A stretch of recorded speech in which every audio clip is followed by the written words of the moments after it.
G'day everybody, Firefighter Buckingham here from the Beechworth Fire Brigade.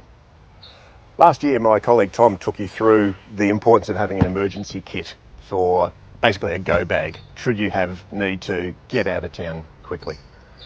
I wanted to cover something else that augments that a bit today. What about these guys? Isn't he cute?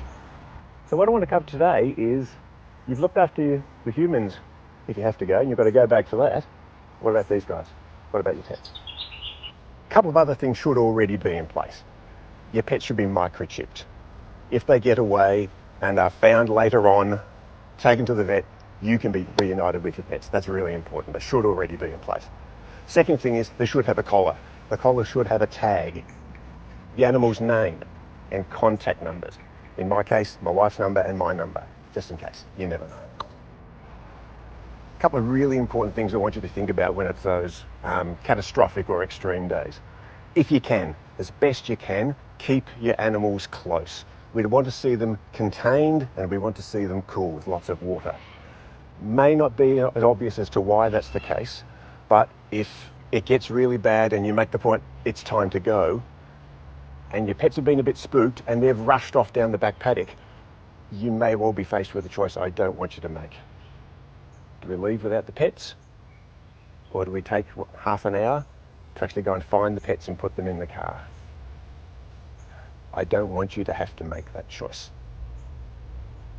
Keep them close by, keep them contained, keep them cool, and if you need to go, you can, quickly. What I want to move on to now is, if you are going to be going and you need to go quickly, that you actually have a pet emergency relocation kit. It's got a couple of things in it. I'll run through what they should be and why they're there, and hopefully in association with Tom's emergency kit that he spoke of last year, that you'll be in a position to then get everybody out nice and early with the right gear. So a couple of things that we want you to take with you. Your pet's medical history. If you're going out of town and something happens, it's really useful if you can just say to the vet, and here's what my dog or my pet or horse or whatever it is already has. Really useful to have. Your vet's contact details, probably in your phone, but make a point of having it. My dog Otto, you saw earlier today, if he was on any medication, what are they? Because you might run out by the time you actually get back to where you're going. So take a prescription with you. First aid kit. It's probably pretty similar to what you've got for humans, but can we make a point of including a pair of scissors? Because we need to be able to, if we have to, cut some fur away from any wounds that your pets might have incurred. Vaccination certificate. This is for Otto. He's been vaccinated, but if we have to put him into kennels, the kennels are going to say, has he been vaccinated? Oh yeah. Evidence. They will say no. Just a little bag, medication. If your dog's on tablets or something, just a little kit so they all go in that. They can all go in your little go bag, and your pets are going to be fine. An extra collar. Why not? Food bowl. Cute. Just a bowl for some water. 3 or 4 days food. Doesn't need to be anything more than that. Favourite toy. Mankier the better. This is just an option. We have this in our car anyway. Just a collapsible food bowl. Source of water for the pets. Ideally cooled, but water. Really useful. And a bed. This is clearly not a new bed, but it's got his smell on it, and that's going to be important for him, because if we're heading out, people are going to be stressed. The more familiar things around your pet, the better. They're going to be less stressed, they're going to be easier to handle.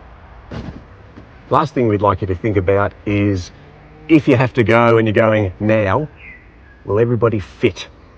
So give some thought to that. There's you, maybe the second adult, maybe the children, maybe the pets. Is everything going to fit? Please give that some thought now rather than on the day. Follow up from that is, if you have multiple cars, if it is an extreme or a catastrophic day, can you give some thought to, if you can, the big car stays at home and the little car is the one that person uses to presumably go to work. If you have the choice, use the extra room. So thanks for joining us today. If you have any more questions based on what you've seen today, You can hit up the brigade on our social media. You can contact your own local brigade. They'll be able to assist. You can always go to csa.vic.gov.au. They've got heaps of material that they'll be able to support you there.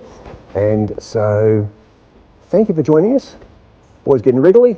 We better head off. Thank you. Bye-bye. Don't break it, love me too.